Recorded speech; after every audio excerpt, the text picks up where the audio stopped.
welcome back to C2 Novel and Vocab Week 17. If you are new today, please stay and listen, but if you have watched these videos, go ahead and skip to the first word. Hello, my name is Miss Kimberly, and the goal of our session today is to have students understand each word in our vocabulary workbook and be cognizant of some phrases from our novel that may be difficult for us to understand, and I'll be here to help you through it all. Today's agenda is, first, we will go over Week 17 vocabulary. Second, go over extra example sentences. Third, we'll go over difficult phrases from our novel, but in our next video. And fourth, after both videos, you will have to review and self-study. But why are we doing this?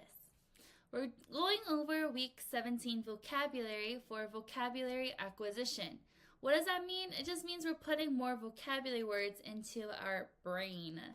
By learning the definition, synonym, antonym, and the part of speech of the word, this can significantly improve your reading comprehension and enhance your contextual usage.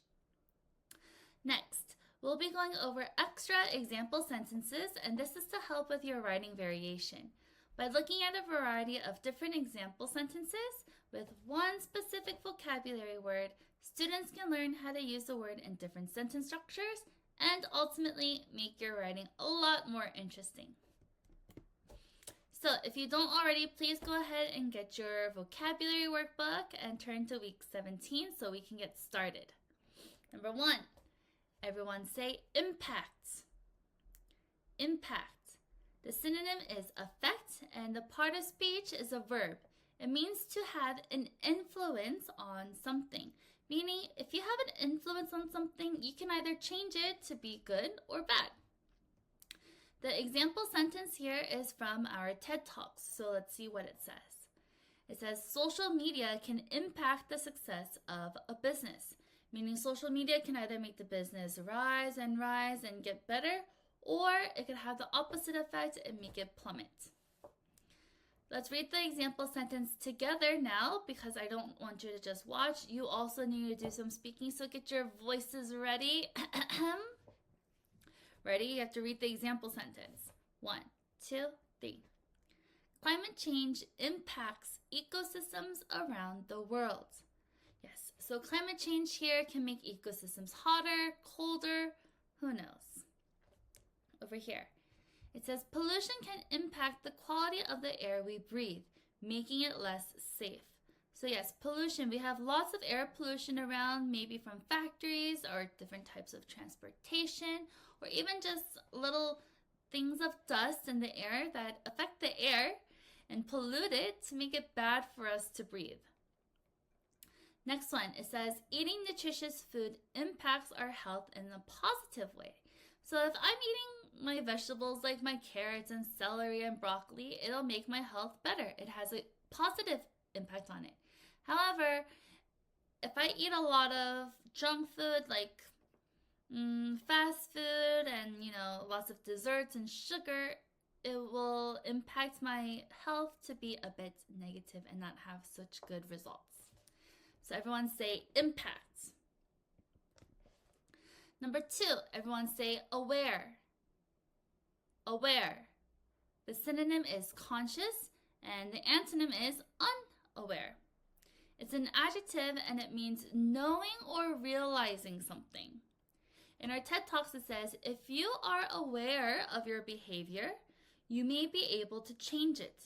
So if you know that you're being a bit sensitive that day, you're not being so nice to your friends, but you're aware of it, you know it, then you can change your attitude and become a bit nicer. Let's read the example together. 1, 2, 3. Ron is aware of his responsibilities, so he always completes his homework. So he knows that he has homework, so he needs to do it. Down here it says, she was aware of the rules and followed them carefully. Again, the student knows what the rules are. She is aware of them, so she follows them. She's not going to break the rules.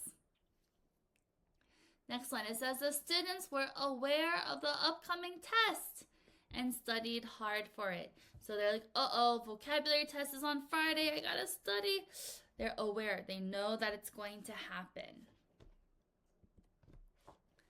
Number 3, everyone say option. Option. The synonym is alternative, and the part of speech is a noun. It means one thing that can be chosen from a set of possibilities. So maybe you have a lot of different options, but you choose only one option.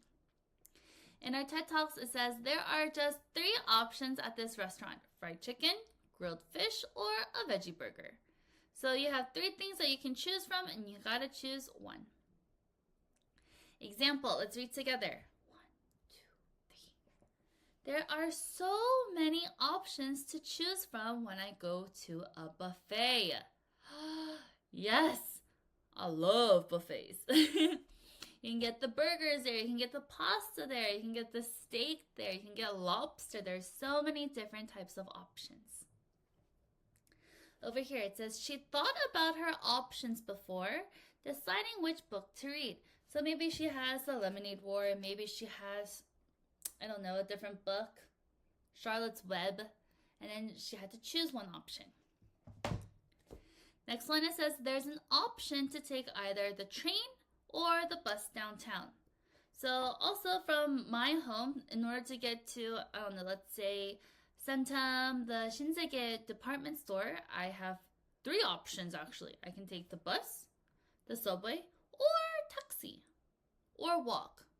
So I guess there's 4 options. And number 4, everyone say psychologist. Psychologist. It is a noun, and it means a person who studies the human mind and behavior and how we act. In our TED Talks, it says psychologists are studying how people react to different kinds of advertisements. So when you see ads, are we reacting it in a positive way? Are we reacting it in a negative way? And these psychologists are people who are studying about it, studying the people at least. Let's read the example together. 1, 2, and 3. As a psychologist, I observe people's behavior and thought patterns. So maybe as a psychologist here, as you can see in the picture above, the person is talking to another person and writing some notes. Here, it says, the psychologist studied how people's feelings affect their actions. So how I feel has an impact or impacts how I act upon people. Next one, it says, a psychologist can help people understand and solve problems. So a psychologist can listen to our problems, and then they can have some kind of advice for us to find a solution. And let's move on to our novel words. Everyone say reprimand. Reprimand. I don't like to get a reprimand, but let's see. It is a scolding. We all know what that is, right? I don't want it. The antonym is praise, which I do want. And the part of speech is a noun. The definition says, the act of strongly criticizing someone for his or her behavior. Everyone, please in your book change this or into a for, F-O-R, not the number 4, F-O-R. So let's read that again. It's a noun, and it means the act of strongly criticizing someone for his or her behavior. And in the book it says, and every time he moved, the envelope slapped against his thigh like a reprimand. Meaning, remember, so Evan took Jesse's money, and he had it in the envelope, and every time he moved, the envelope would hit him, so, and it felt like a reprimand. Someone always saying, bad, bad, bad. Let's read the example together. Ready? 1, 2, and 3. The worker received a reprimand after making a critical mistake. Oh no, I do not want to get a reprimand. Please don't. I will try my best. Over here it says the student received a reprimand for speaking out of turn in class. Oh no, I know there are many students sometimes who just yell out in class, right? Sometimes it's a mistake, we can't help it, but then the teacher will say, please don't do that, and we'll get a reprimand. Next one, it says she apologized quickly to avoid further reprimand from her dad. So she said, "Oh, I'm sorry. Please don't punish me." Reprimand. Number 6, everyone say mullish. Mullish. The synonym is stubborn and the antonym is flexible.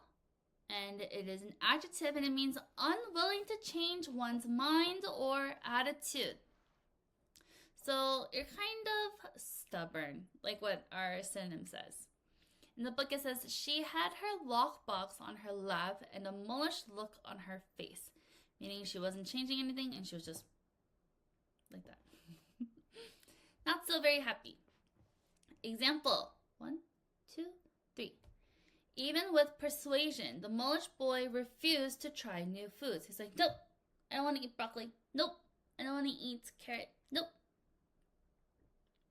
Stubborn and mullish. Let's look down here.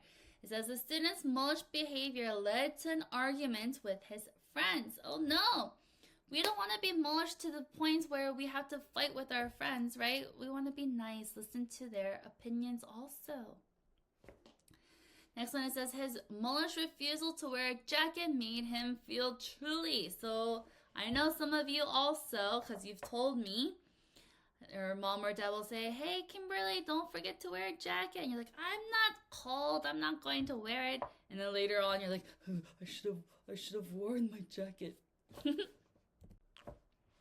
Number 7, everyone say, tense. And let's copy this picture. Tense.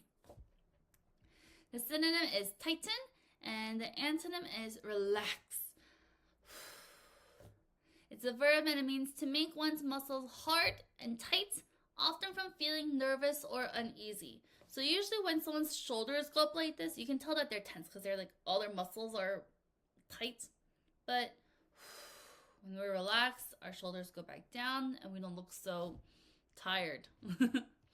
In our book, it says Evan tensed up his fingers as if he were strangling an invisible ghost. Strangling. Let's read the example together. 1, 2, and 3. Overcome with the feeling of uneasiness, her muscles began to tense. So they started to tighten up. Over here, it says she noticed her hands tensed while listening to the scary story. So also, when I listen to the scary story, my hands are just like this. But for some reason, they're always tensed up and into a little fist. Next one, it says, he tried not to tense up during the dentist appointment. That happens to me all the time. Also, whenever I go to the dentist, I just tense up. And I'm scared. But we shouldn't be. Next one, number 8, everyone say pulverize. Pulverize. The synonym is destroy, and the part of speech is a verb. It means to thoroughly damage or defeat someone or something. Meaning you're gonna thoroughly, like you're not just gonna hit it once, but boom, boom, boom, boom, boom, boom. Thoroughly damage it, pulverize. In the book it says, well, I was mad at you for saying you wanted to pulverize me, she said. So she was mad that Evan said that he was going to pulverize her. Remember, it says pulverize earlier in the book. Or the example sentence, let's read together. 1, 2, and 3. We pulverized the other team by completely defeating them 3-0. Meaning the other team wasn't able to score anything, so it was 2-0, so they pulverized them. If it was 3-1, it wouldn't be a pulverizing because they still got to score 1. Over here, it says, the movie showed a hero who could pulverize anything in his path. So imagine something like Hulk. If you know who Hulk is, he's like a big green man, and he would pulverize, he would hit and everything, and he can even squish a car, I guess. The next one, it says, the fierce waves could pulverize the boats on the shore.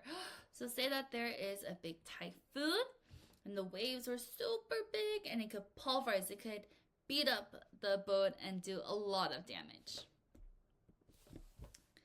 And number 9, everyone say solemnly. Solemnly. The synonym is seriously and the antonym is amusingly. It's an adverb and solemnly means in a sincere way without any humor. So it could be in a sad way, but usually it just means in a serious manner. In our book it says, because I'll embarrass you, she said solemnly.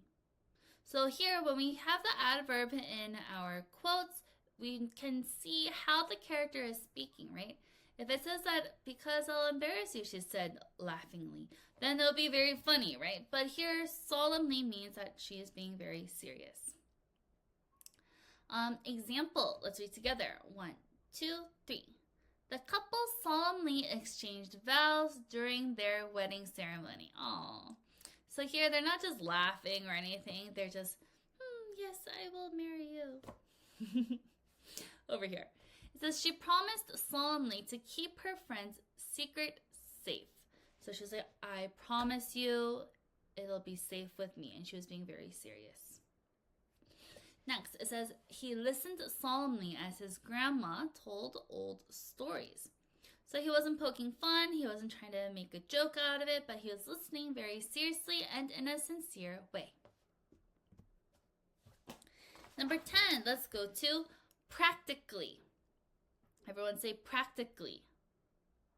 The synonym is virtually, not here like computer digitally virtually, but we'll see in the definition. And the antonym is completely.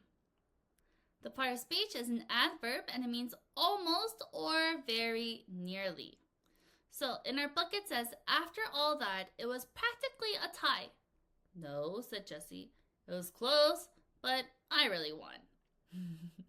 So they're saying that it was almost a tie, but not really. Example, let's read together. 1, 2, 3. My brother was so hungry that he practically devoured the entire pizza by himself. So he almost ate the whole thing, but not entirely. Here, it says she practically finished her homework with just one problem remaining. So she was almost done, but not completely. Next one, it says the test was practically over when she spotted a mistake. So she rushed to fix it. So say that there was 10 seconds left on the clock for her test, and it was basically over. It was practically done, but she was able to hurry up and go and fix it. Number 11, everyone say gusty. Gusty. The synonym is windy, and the antonym is calm. It's an adjective, and it means with sudden, strong winds. So yeah, it can get really gusty sometimes in the winter when it gets super windy, and then, my face feels like it's frozen. In our book, it says, an afternoon breeze had kicked itself into a gusty wind, and the shade on the window tapped out a steady beat. So here it was just breezy, nice, smooth wind, but all of a sudden it got into a gusty wind. Example, let's read together. 1, 2, 3. The gusty winds made it difficult to walk down the streets. So yes, definitely if it was gusty, then it would be hard to walk. I would be like, holding my umbrella. Oh, this is my umbrella, by the way. Let's look here. It says the day was so gusty that her hat blew right off her head. That has happened to me more than once, and too many times actually. Next, it says everyone laughed when the man's umbrella flipped inside out on the gusty day. Again, this has happened to me too, which is why these 2 sentences I wrote. Yes, my umbrella often flips in and out on a gusty day. It's very sad. And number 12, everyone say strain. Strain. The synonym is exert, and the part of speech is a verb. It means to try hard to do something. Strain. In our book it says, what? Asked Jessie, straining her ears. Listen. In the distance, a boom and a rattle. So straining her ears. She's trying really hard to listen to something that's happening. the thunderstorm, I believe, towards the end of the book. Example, let's read together. 1, 2, 3. He had to strain his muscles to lift the extremely heavy boxes by himself. So he couldn't just carry it by himself. He had to strain, use all of his muscles there. Here, it says he strained his eyes, to read the small print in the book. Oh, so yes, say that our book font is too small, then I would have to strain my eyes. I would have to go like this. The next one, it says the little boy strained to reach the last apple on the tree branch. So say that we're going apple picking. We're trying to catch that last apple, but it was too hard. So he strained everything that he could. Number 13, everyone say fury. Fury. Wow, look at this picture here. He looks quite angry. The synonym is wrath, and the antonym is calmness. It is a noun, and it means extreme anger or force. Ooh. In our book, it says, the rain came down with the fury and impatience of a 2-year-old having a tantrum. So here we have all the rain coming down super badly and super, forcefully.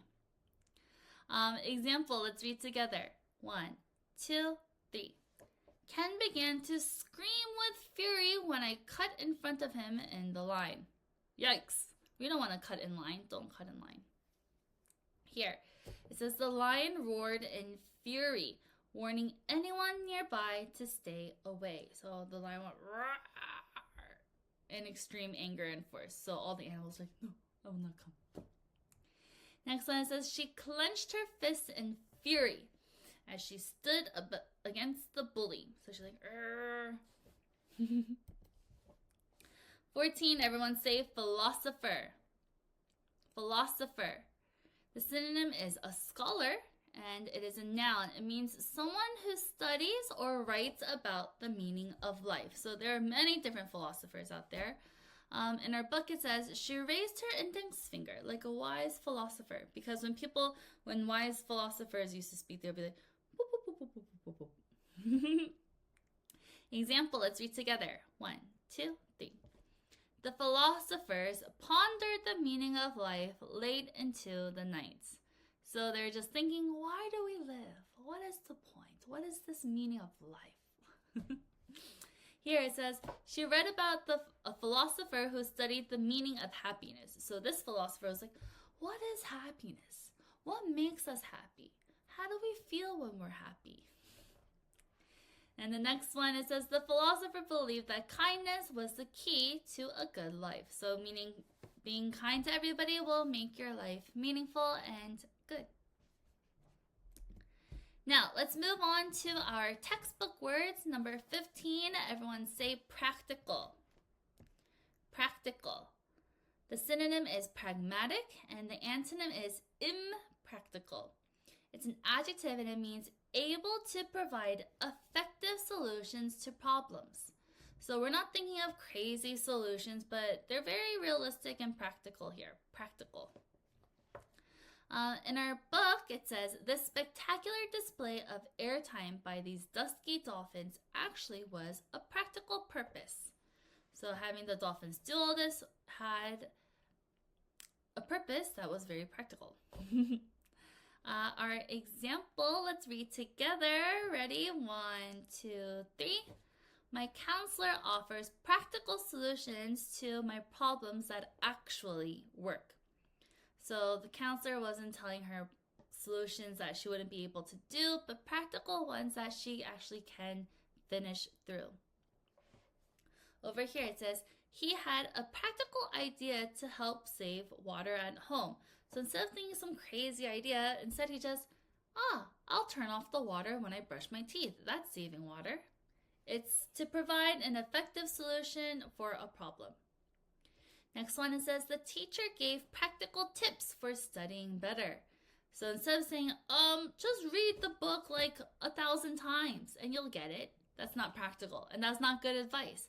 But instead, the teacher would say, go over it, make your own sentences, and see if you're able to understand the word after that. Number 16, everyone say operation. Operation. The part of speech is a noun, and it means an organized activity that is planned to achieve something. So we're trying to do something, and our operation is our plan. In our book, it says these are scouts looking for food, and this is only half the operation. So they have a lot of duties, but they're also looking for food, which is only half of what they need to do. Let's read the example together. It says 1, 2, 3. The police used special drones in their operation to find the missing people. So their whole big activity of finding these missing people is their operation.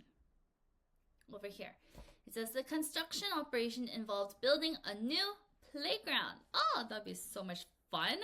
I would love to have an operation like that in my neighborhood. Next one, it says they launched a tree planting operation to help the environment. So that was our plan. That was our duty. It was our organized activity of tree planting.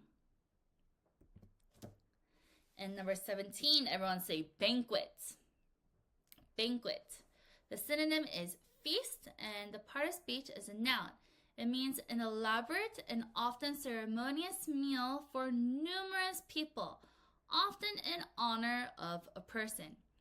Oh, what does that mean? It means a fancy dinner to celebrate something fancy or someone.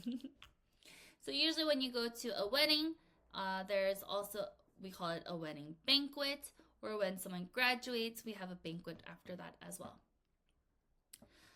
In our book, it says the 1st Dolphin Airborne Division does its best to stake out the banquets. The ceremonious meal. Let's read the example together. 1, 2, 3. The elegant banquet was held in honor of the president's birthday. So here they have everyone here at a ceremony dinner for the president's birthday. Wow. Here it says, at the wedding banquet, guests enjoyed a delicious meal together. Or the next one, it says, each year the family held a banquet to celebrate New Year's Day. So maybe they would have like a huge spread of like turkey, mashed potatoes, and it would make it super fancy. Next, number 18, everyone say undulate. Undulate. The synonym is fluctuate, and they rhyme, and it is a verb. It means to form or move in waves. In our book, it says 60 feet underwater, a colossal mass of life undulates like some titanic superorganism, meaning it means to form and move in waves.